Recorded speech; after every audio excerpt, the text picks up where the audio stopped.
आज हम सीखने जा रहे हैं कि एडोब फोटोशॉप के अंदर हम कोई भी ड्राइंग कैसे बनाएंगे और उसको फिर हम ड्राइंग बनाने के बाद जो हम शेप बना रहे हैं उसको हम कैसे तब्दील कर सकेंगे किसी शेप और शेप के अंदर। तो सबसे पहले आप लोग फाइल सेक्शन में जाएं और न्यू में एक अदद आप एक न्यू फाइल बना लें। रेजोल्यूशन मैं इसकी 300 कर रहा हूँ। वाइट आपने इसका जो है वो कंटेंट कर लेना है और यहाँ से आप प्रीसेट साइज़ आप कोई भी ले सकते हैं। मैं ले रहा हूँ 1024 बाय 768 को। अब देखें कि ये मेरे सामने एक ड्राइंग एरिया आ चुका है। यहाँ पे मैं एक अदद रेक्टेंगल इसके ऊपर लगा रहा हूँ। ये देखिए मैंने ड्रा कर लिया है, ये आप देख सकते हैं। ठीक है, अगर आप गौर करें तो जब मैंने इसके ऊपर सेलेक्ट किया है तो ये इसके ऊपर एक बाउंड्री, इसकी जो बाउंड्री है ना यहाँ पे ये शो हो गई है। इसके लिए मैंने यहाँ पे क्लिक किया हुआ है शो बाउंडिंग बॉक्स को। तो यानी देखिए मैंने क्लिक करूँगा ना, इसको अनचेक करूँगा तो देखिए इसकी यहाँ जो बाउंडिंग बॉक्स है वो ख़त्म हो गए हैं। आपने तो इनको शो कर लेना है। ठीक है, ये आपके सामने इसके बाउंडिंग बॉक्स आ रहे हैं, ये सारे के सारे। दूसरा, इसकी अब शेप चेंज करने के लिए अब हमने इस रेक्टेंगल की जो है शेप चेंज करनी है।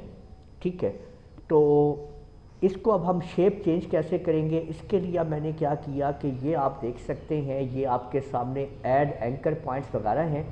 इसको दबा के रखें तो इसके अंदर ये पेन टूल आ जाएगा। पेन टूल में मुख्तलिफ टूल्स हैं, तो आपने यहाँ पे क्लिक करना है ऐड एंकर पॉइंट टूल्स के ऊपर। अब मैं जैसे ही इसके ऊपर क्लिक करूँगा ना तो इसके सारे एंकर पॉइंट्स यहाँ पे देखें आ चुके हैं।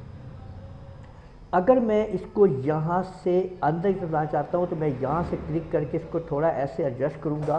बीच में आप प्रेस कर लें बटन शिफ्ट का, तो उससे आप सीधे सीधे आ सकते हैं। और यहाँ से भी मैंने पकड़ा और मैं इसको यहाँ पे लेके आ गया हूँ, तो आप देख सकते हैं कि मैंने इस तरह की शेप तैयार कर ली है। और अगर मैं इसको यहाँ से कर्व करना चाहता हूँ तो मैं यहाँ से पकड़ के इसको ऊपर करूँगा तो देखिए ये मैं कर्व कर सकता हूँ इसको। ठीक है, अच्छा देखिए साथ में ना इसके आप लोगों के सामने यहाँ पे हैंडल्स आ जाएंगे और ये हैंडल्स आप लोग जो है यहाँ से आप इनकी वजह से भी आप काम कर सकते हैं। देखिए मैंने यहाँ पे क्लिक किया और इसको मैंने देखिए ऊपर की तरफ कर दिया और इसको ऐसे कर दिया इस तरह से।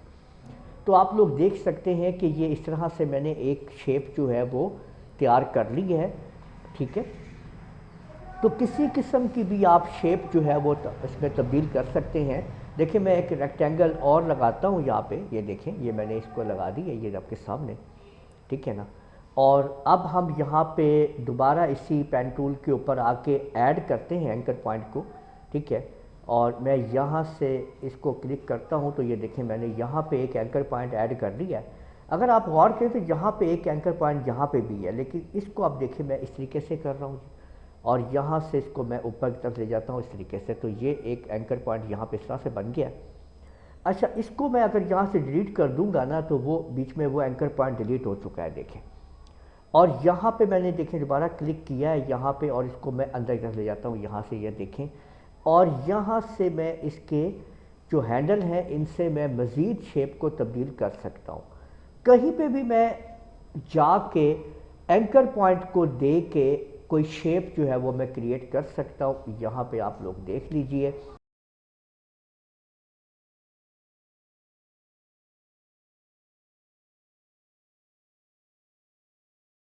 तो और देख लेते हैं, अब एक और शेप बनाते हैं यहाँ पे देखें इसकी मदद से।